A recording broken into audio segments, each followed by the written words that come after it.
오늘 본문에는 동방박사들이 나오고 있습니다. 이 동방박사들을 영어로는 마귀라고 합니다. 한 명을 가리킬 때는 마구스라고 하는데요. 그들은 바사의 사제들이었습니다. 페르시아의 사제들이었습니다. 그런데 그들은 그냥 사제들이 아니라 고대 그리스의 철학자들하고 비슷합니다. 주전 300년대에 플라톤이나 아리스토텔레스 같은 사람들이 활동을 했는데요. 그들은 과학, 문학, 예술, 동식물학, 천문학 이렇게 모든 학문을 연구하는 사람들이었습니다. 그런데 오늘 동방박사들도 그렇게 만학을 연구하는 사람들이었는데요. 오늘 이야기는 그들이 연구했던 천문학하고 관련이 됩니다. 그때로 말하자면 점성술이라고 해야 될 것입니다. 그들은 별을 평소에 자세하게 관측을 합니다. 그러면서 뭔가 이제 특이한 현상이 일어나게 되면 그것을 가지고 미래를 예측하는 데 사용합니다. 정치, 경제, 사회, 문화에 적용해서 그것을 활용합니다. 우리나라도 불과 며칠 전에 천문학과 관련해서 떠들썩한 일이 있었습니다. 혹시 뉴스를 보셨는지 모르겠습니다.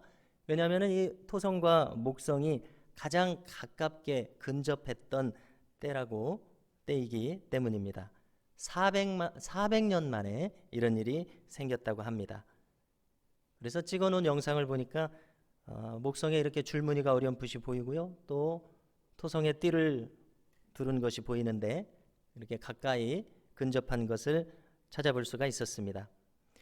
주님께서 탄생하셨을 때에 어떤 별에 어떤 특이한 징후가 있었는지 우리는 정확하게 알 수는 없습니다.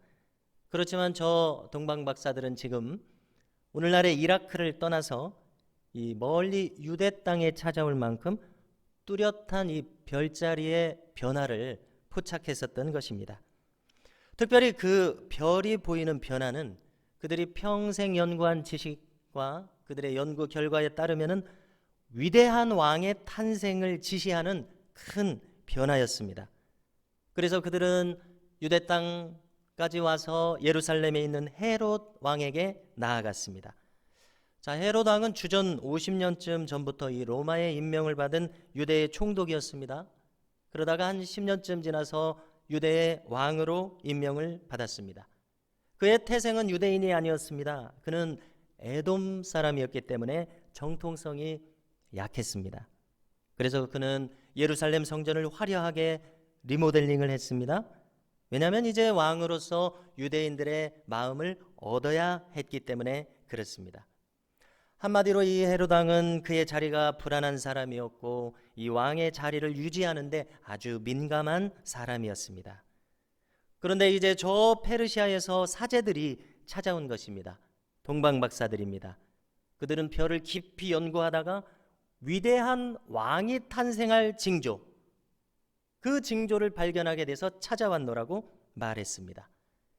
헤롯 왕은 겉으로는 이분들은 지위가 높은 분들이기 때문에 겉으로는 반가이 맞지 않을 수 없었습니다. 그렇지만 얼마나 속으로 부글부글 끓었겠습니까? 아니 내가 왕인데 또 무슨 왕이 난다는 것이냐. 그래서 헤롯 왕은 학자들에게 물어봤습니다. 도대체 어디서 왕이 나느냐? 어디서 메시아가 나느냐? 대제사장과 서기관들에게 물었습니다. 그랬더니 그들은 대답을 합니다. 안으로 들어가서 많이 연구해서 대답을 한 것이 아니라 그들은 즉시 대답을 합니다. 오늘 말씀 5절입니다. 메시아가 나실 곳은 어디였는가? 그곳은 바로 베들레헴이었습니다. 5절을 읽어드리겠습니다.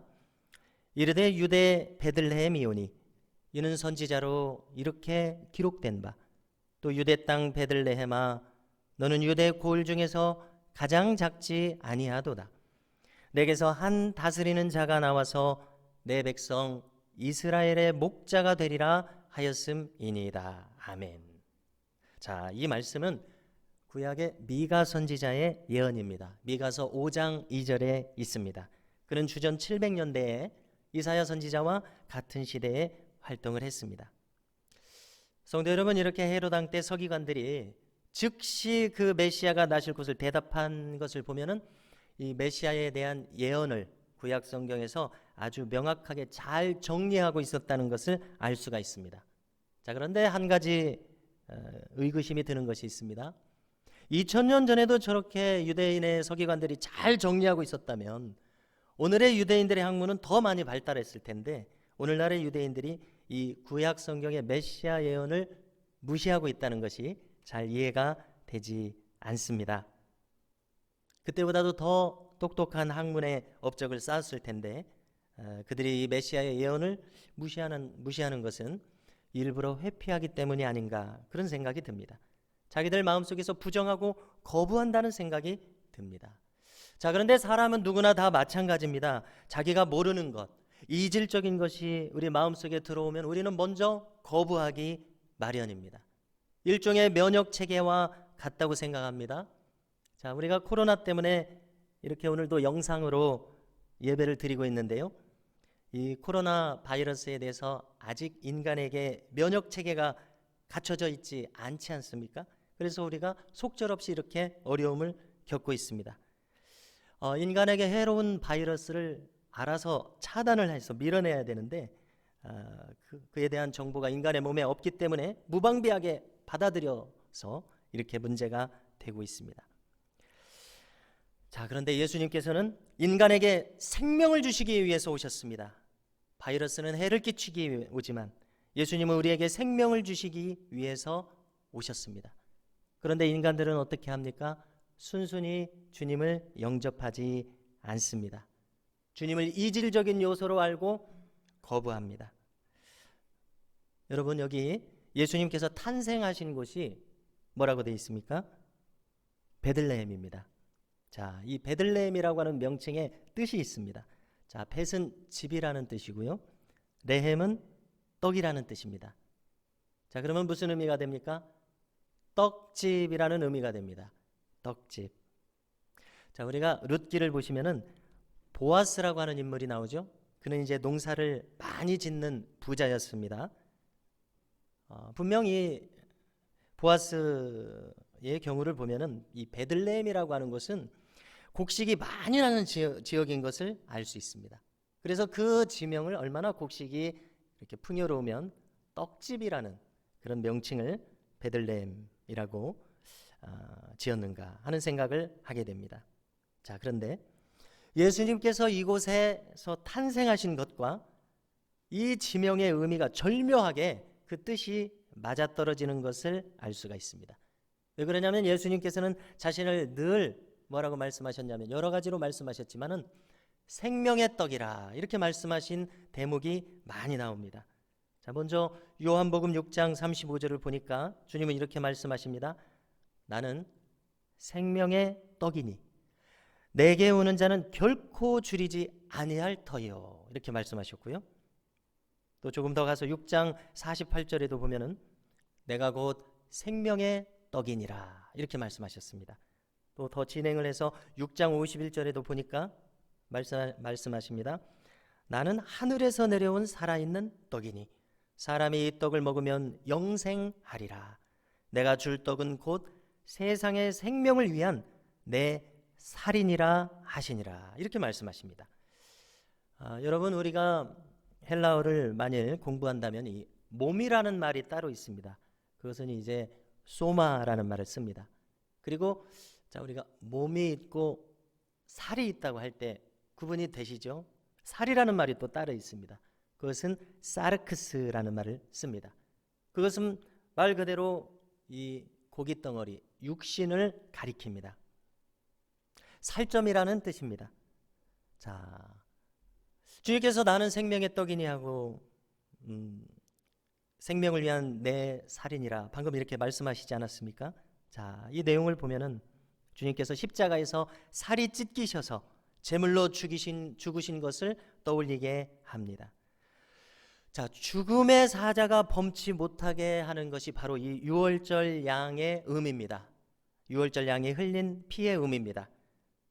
이 유월절 양은 주님께서 희생 제물로 오셨다는 것을 떠올리게 합니다. 십자가의 사건이 여기에 담겨져 있습니다. 자, 그런가 하면 우리가 지금 살펴봤듯이 주님은 동시에 생명의 양식이십니다. 이것은 무슨 뜻입니까? 인간은 영적으로 주님을 먹어야만 산다는 의미를 담고 있습니다.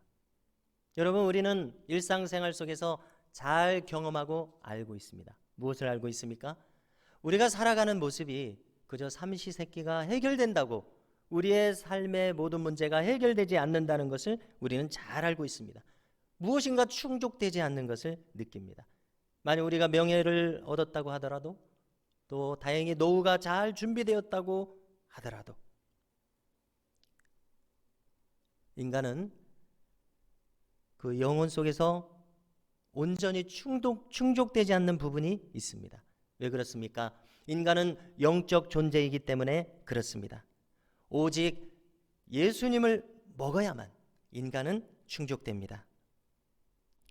자, 왜 예수님께서 하나님이신가? 그래서 우리는 왜 예수님을 먹어야 하는가? 이 대목에 대해서는 지금 충분히 이야기를 할 수는 없습니다. 자, 지난주 금요 기도회 때 이 부분에 대해서 좀 자세하게 나눈 것을 기억합니다. 한번 찾아보시기 바랍니다. 한마디로 말해서 성경은 뭐라고 말합니까? 예수님이 하나님이시다, 이렇게 말씀하고 있습니다.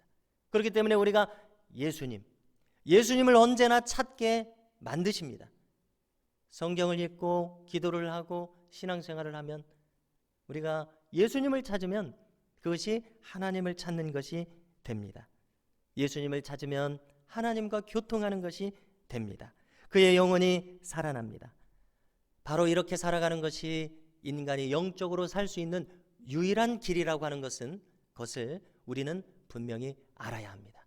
그리고 당연히 세상 사람들도 이것을 알도록 우리가 복음을 전해야 합니다. 인간이 어디 다른 데 가서 이 영적인 갈증을 해결하기 위해서 찾는다면 그의 갈증만 더할 뿐입니다. 자, 오늘 이 동방 박사들은 베들레헴으로 곧장 나아갔습니다. 자, 그들의 입장에서 한번 생각을 해보십시오. 그들의 입장에서 보면 자기들도 평생 연구했던 이 점성술, 그 결론을 직접 찾아가서 확인을 해야만 그들의 마음의 의구심이 다 풀리는 것입니다. 그들이 평생 연구했던 그 결과를 봐야만, 다시 말해서 위대한 왕의 탄생을 지시하는 이 별자리 현상을 직접 확인해야만 그들의 마음이 시원한 입장인 것입니다. 자, 여기에는 이 전설이 전해져 내려오고 있습니다. 이 세 동방 박사의 이름이 전해지는데요, 각각 카스파, 멜키오, 발트하사르, 이런 이름이 전설로 전해집니다. 그들의 모양까지 설명하고 있는데요, 이 멜키오라고 하는 박사는 백발의 수염을 가진 연장자였습니다. 그는 황금을 선물로 가져왔습니다. 카스파라고 하는 사람은 젊은 사람입니다. 또 수염이 없이 미끈한 얼굴을 가지고 있고 홍인종이고, 그는 유향을 선물로 가져옵니다. 자, 유향은 이 작은 관목에서 나오는 일종의 송진 같은 것이라고 설명합니다. 우리가 성경하고 연관을 짓는다면 분향단의 향을 피울 때, 그 향을 만들 때 씁니다. 또 의학적으로는 진통제로도 사용합니다. 한마디로 제사장이 사용하는 향료입니다. 예수님께서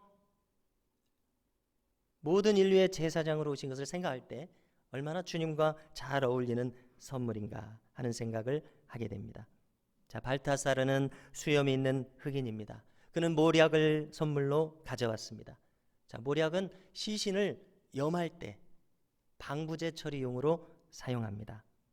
자, 주님의 죽으심과 순환을 우리가 생각할 때 주님의 이 메시아적 생애의 목적이 무엇이었는가 하는 것을 잘 나타내주는 예물인 것을 알게 됩니다. 우리가 조금만 더 생각해 보면 주님의 죽으심과 부활을 이 모략이라고 하는 예물이 동시에 가리키고 있다는 것을 생각해 볼 수 있습니다. 자, 멜키오는 황금을 주님께 드렸습니다. 이 연장자가 드린 황금은 무슨 의미겠습니까? 만왕의 왕이신 이 주님의 지위에 합당한 예물입니다. 성도 여러분, 우리가 이 시간 함께 이 동방 박사들이 여기 베들레헴의 마국간 아기 예수님께 이르게 된 이 과정을 한번 생각해 보려고 합니다. 자, 그 즈음에 여기 이 베들레헴에 오기까지 그들은 자신의 모든 것을 투자하지 않으면 여기까지 올 수 없었다는 것을 우리가 생각해 볼 수 있습니다. 그들은 별자리 연구에 평생을 바쳤습니다. 그리고 최근의 별자리의 변화를 파악하려면 적어도 수많은 날들을 그들은 집중하고 있었습니다. 그리고 저 먼 메소포타미아에서 여기 유대까지 오려면 우리가 어렵지 않게 여러 날이 걸렸을 것을 짐작할 수 있습니다. 그들은 황금과 유향과 몰약을 미리 준비했습니다. 그러려면 어떻게 해야 됩니까?